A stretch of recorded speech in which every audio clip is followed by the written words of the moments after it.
লালকেল্লা থেকে জাতির উদ্দেশ্যে ভাষণে প্রধানমন্ত্রী বললেন, দেশ রিফর্ম এক্সপ্রেসে উঠে পড়েছে, ভারত এখন অপ্রতিরোধ্য, প্রতিরক্ষা ক্ষেত্রেও বাড়তি গুরুত্ব দিচ্ছে সরকার, নেক্সট জেনারেশন ডিফেন্স টেকনোলজি তৈরি করা হচ্ছে।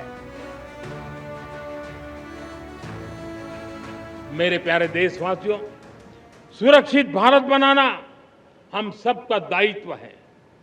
चुनौती सीमा के भीतर हो या सरहद से बाहर, भारत हर परिस्थिति के लिए तैयार है।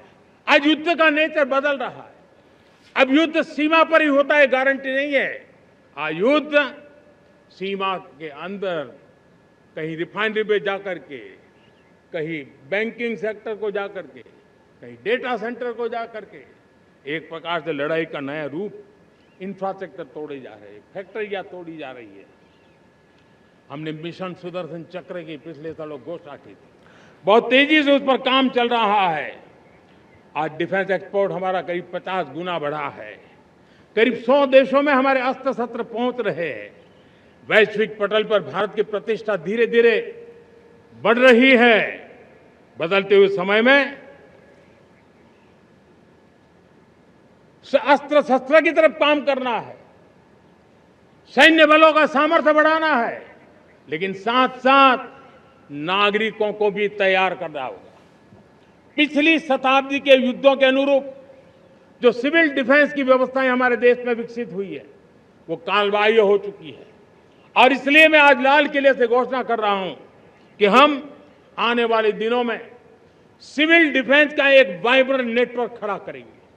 आधुनिक व्यवस्थाओं से उनको परिचित कराएंगे। आधुनिक संकटों से नागरिकों को रक्षा करने की क्या व्यवस्था हो सकती है, एक बहुत बड़ा वॉलंटरी फोर्स सिविल डिफेंस का आधुनिक चुनौतियों को पार करने वाला हम बनाने वाले हैं। एविएशन सेक्टर भी मेरे नौजवानों के लिए बहुत तेजी से आगे बढ़ रहा है। नए एयरपोर्ट, नए रूट, नए नए रोजगार के अवसर बना रहे हैं। मेंटेनेंस, ओवरहॉलिंग, इसके भी कारण देश में बहुत बड़ी मात्रा में स्किल मैन पावर को काम मिल रहा है। मेड इन इंडिया हवाई जहाज बनाने की दिशा में हमने सफलता पाई है। Made in India defence transport aircraft C295 already अपनी उड़ान भर चुका है, सफल उड़ान भर चुका है। ये देश के नौजवानों के लिए, मेरे साथियों, ड्रोन ने भी बहुत बड़ा काम किया है। स्वामित्व योजना, गांव में ड्रोन से स्वामित्व योजना सफल हो रही है।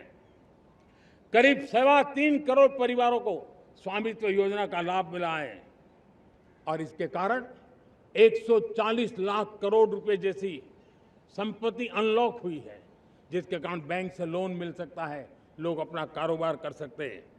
एबीपी आनंद एगिए थाके एगिए राखे।